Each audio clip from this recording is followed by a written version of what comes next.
begin invasion in 3, 2, 1.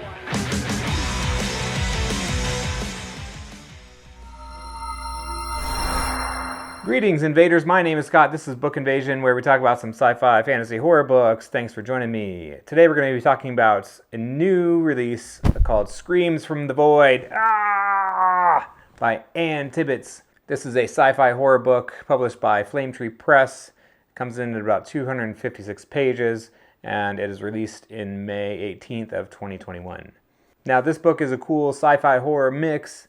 The synopsis of this really caught my eye, and I was able to get a copy of the book from the author because I filmed myself in my backyard fighting a plant with a garden tool, which is some things you got to do to get a copy of a book that you really want. This book was one of my anticipated releases of the year, so I was really excited to get to read it. The synopsis was really intriguing to me. Let me read you a bit of it. For 2 years in deep space, the freighter Demeter and a small crew have collected botanical life from other planets. It's a lesson in patience and hell.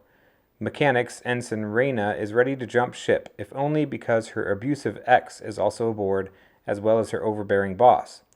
It's only after a foreign biological creature sneaks aboard and wreaks havoc on the ship and crew that Reyna must find her grit and maybe create a gadget or two to survive.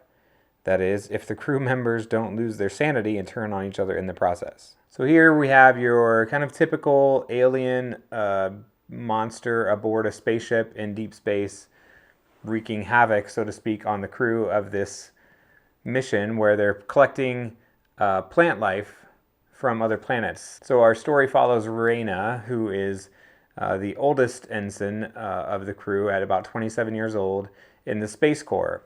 And this story takes place in the year 2331, I believe. So in the Space Corps, their mission was to go out into other planets and collect botanical plant life to study them back on Earth. So the crew is working for the United Space Corps Planetary Habitations Committee, who are sending them out into space to gather plant life and botanical life from other planets to, I think, study back on Earth or replicate back on Earth. Not sure. It doesn't really play a huge part of the reason of why they're collecting plants, really, from other planets. And for some reason or another, a seed pod that they've collected from a planet that they think is part of a plant is not part of a plant, and obviously a monster is kind of hatched or born in their little green room area of the ship, and crazy, brutal killings and slayings ensue by the hands of this foreign biological monster. And so we have a plot line there where it's just, there's a monster on board, people are dying, and Reyna is kind of put in the place of using her engineering background to, in some ways, kind of MacGyver her way out of these situations to survive. But all the while, the other storyline of this is kind of a reverse timeline that's told interspersed that do flashbacks between Reyna and her ex-boyfriend, Morven, aboard the ship. And we follow Reyna's kind of thought process of trying to break it off with this guy, but obviously he has a hair-trigger temper who can fly off the handle, and things aren't looking good for her, and she tries to avoid him at all costs, but he confronts her, and then there's turmoil.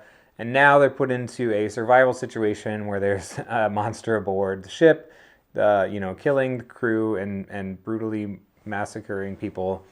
And so she's put in a survival situation where she kind of has to work alongside her abusive ex-boyfriend. And there's a lot of accounts in the book, trigger warnings for abuse and physical abuse and harm in relationships. And you get Reyna's account of all that. She's the main character who we follow here. So there's a whole concurrent plot point of not just surviving the alien, it's about Reyna and her dynamic with her ex-boyfriend Morven, and all these other characters in the crew.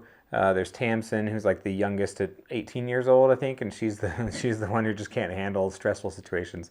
There's Osric, who is Reyna's boss, and he's just a complete jerk, like talking down to her all the time, like, what are you, stupid? Like, what are you trying to do?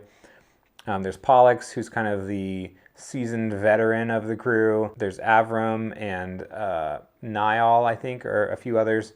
And so you really got to get the personalities of this space crew that they've been working together for about the last, 19 months? So they're approaching the end of their 2-year mission.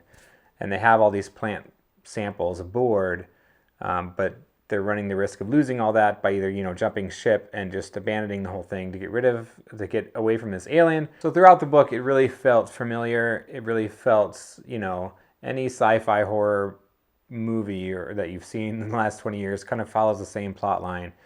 There's something on board the ship. How can we destroy it? What is it? How do we find it? How does it move? And what is it made out of? And how do we kill it? All of those things are put into place here. They're trapped aboard this vessel. And there are some neat and unique ways that Raina can use her engineering smarts to kind of outsmart the monster, so to speak. Her mind is warped to either be loyal to this man who's treated her like garbage or to turn against him. But there's these fluctuating things back and forth so many times in the book where it gets kind of tiring and you're like, just make a decision. But all in all, I think the book really felt familiar. It really engaged me. The pacing of this was really well done, where you follow them through the ship while they're hunting and trying to survive the monster, but then you're interspersed with flashbacks of Raina and Morven's relationship and how it goes from, their initial flings of dating and pieces and snapshots and windows into their relationship of when it was good and when it was bad, all kind of culminating to this confrontation at the end of the book. And so I felt compelled to read it, and I was having trouble putting it down. I kind of always had it with me because of the way it moved between fighting a monster in a spaceship to then like watching these two people in their relationship. I felt like the pacing felt comfortable. It felt good. I wasn't rushed and things weren't just happening. I felt like there was a good setup. There was a good context and some flashbacks, and then you could see how these people are interacting with each other. I felt the characters were really well done. There's each of the people on the crew kind of has their own personality type, their own background, their own backstory. They're kind of the typical space crew, obviously. The engineer, the hot-headed rookie ensign kind of person, the seasoned veteran, kind of the wimpy little, like, I can't handle this. And then the geeky scientist guy. Those are all kind of put in play here too, so it's the same kind of roles. So if you're a fan of the movie Aliens, if you're a fan of fighting aliens in a spaceship, if you're a fan of that kind of action and people are getting destroyed by metal claws and fighting a thing that you don't really understand, that was definitely really well done in this book, I felt. The other piece of that is just learning about an abusive relationship. So if you don't want to read any of that kind of stuff, content warning, steer clear of it. But if that's okay, I think that part of the book here was really well done and builds up the villain in the story of Morven and how Raina interacts with him and how much of a monster he kind of really can be in order for her to kind of overcome that and get her determination to kind of overcome this villain. So overall, I felt like Screams from the Void was a kind of a very familiar alien space fighting book.